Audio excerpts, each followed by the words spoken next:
High in Bolivia's Andes, at over 15,000 feet, stands Cerro Rico, the rich hill. Locals know it as the mountain that eats men. In 1545, Quechua prospector Diego de Hualpa discovered shining silver veins while tending a fire on its slopes. Word spread fast. This was no ordinary find. It was a mountain literally rich in silver. By the late 1500s, the boomtown of Potosi rose at the mountain's base, at that time forming the highest city on Earth at almost 3 miles, or 4.78 kilometers above sea level. Population exploded to over 160,000 by the early 1600s, bigger than London or Paris at the time. Llama trains hauled supplies up treacherous paths. Furnaces glowed constantly against the freezing nights. But this wealth came at a terrible price. The altitude and climate alone stole breath and strength. Shaft collapses, avalanches, brutal cold, danger lurked everywhere.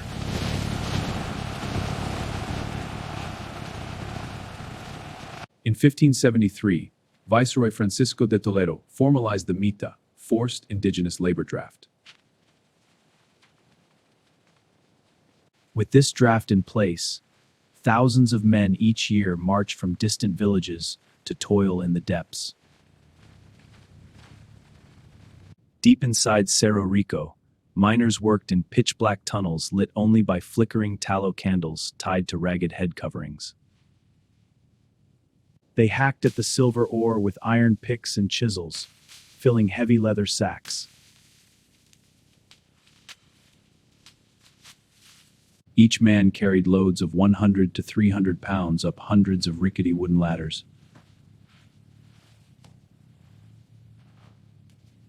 One slip meant falling hundreds of feet into darkness. Many never made it back up.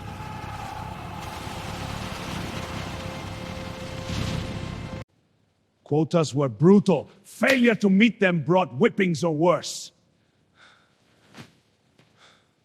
By the 1570s, the patio process replaced earlier smelting, crushing ore outdoors. The ore was mixed with mercury from Huancavelica mines, toxic quicksilver.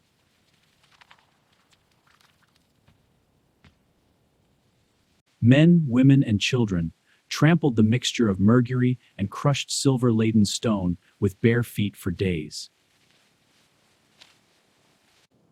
Mercury vapors rose constantly, poison seeping into lungs and skin. Symptoms appeared fast: swollen tongues, shaking limbs, rotting teeth, then death. Mercury poisoning was slow and agonizing. Victims suffered for months before succumbing. Silicosis from inhaling rock dust scarred lungs forever. Breathing became torture. Life expectancy in the mines dropped to around 35 years. Few survived past 40. Thousands perished annually from accidents, poisoning, and exhaustion alone.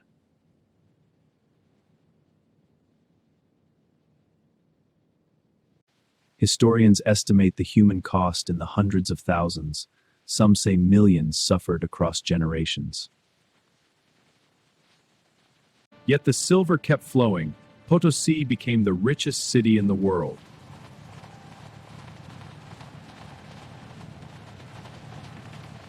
In 1574, the Spanish crown established the royal mint right in the city.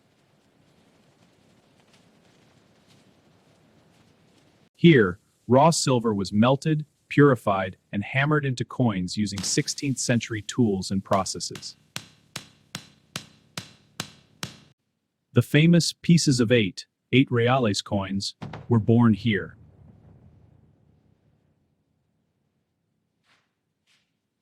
Each coin bore the Pillars of Hercules and the motto Plus Ultra, more beyond.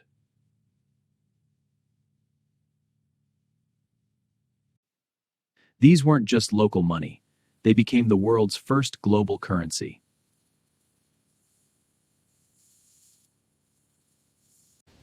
Loaded onto mule trains, they traveled down to Pacific ports.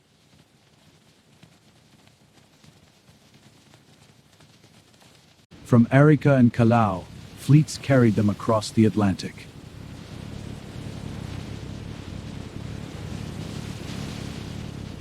Silver reached Europe, funding wars, palaces, and the Spanish Empire's ambitions.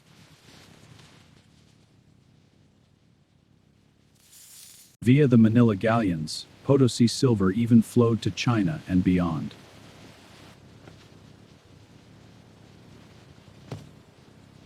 At its height, Potosi's mint produced millions of these pieces of 8 every year.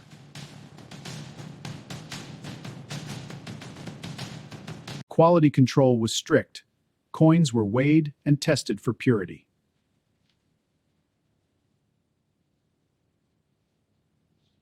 Seventeenth-century silver coin counterfeiters faced harsh punishment. Many were executed to protect the currency. These coins circulated far beyond the Andes, accepted from Mexico to Manila. In Europe, Potosi silver paid for armies during the 80 Years' War and beyond. It funded grand palaces like the Escorial and lavish courts across the empire. Silver flooded markets, driving up prices and causing what historians call the price revolution. The price is 3 silver now. Blame the silver. This is robbery. In Asia, Chinese demand for silver was insatiable, traded for silk, porcelain, and spices. Potosi silver helped connect the world economy like never before.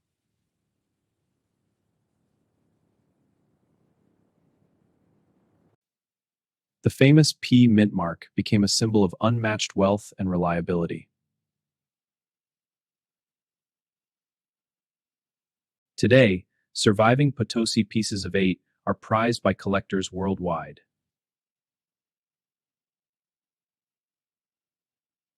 Original examples regularly appear at major auctions, fetching thousands of dollars. 25,000 going once, going twice, sold. Some of that historic silver was remelted over centuries into new forms.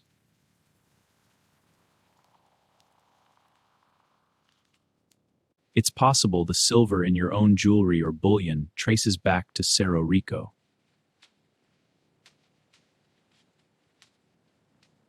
The Spanish Empire's power rested heavily on the endless flow of Potosi silver.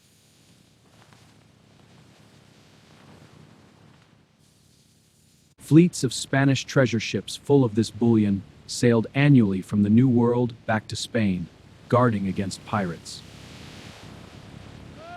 The famous 1622 fleet disaster saw millions in silver lost to a hurricane off Florida. Yet even losses like that couldn't stop the Cerro Rico silver tide.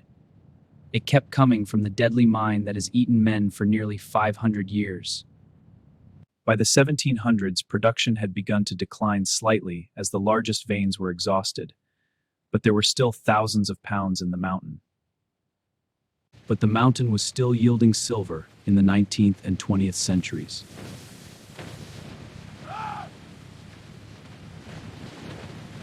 Independent Bolivia took control from Spain after achieving its independence in 1825, but the mountain's toil and toll continued. Even today, silver mining continues at Cerro Blanco. Miners use modern mining machinery, but the mountain remains dangerous and sometimes still deadly. Miners still risk their lives daily. Collapses and toxic gases still claim victims. Potosi silver reshaped global trade and economies for centuries and is still circulated worldwide. The Potosi pieces of 8 set standards for coinage that have lasted for generations and became the stuff of pirate treasure legends.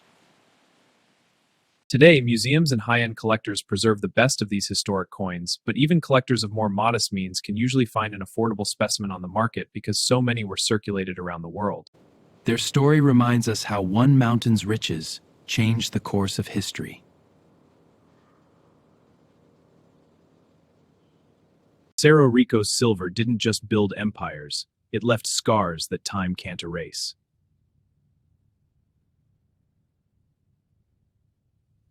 The mountain has been mined continuously for nearly 500 years, longer than almost any other site.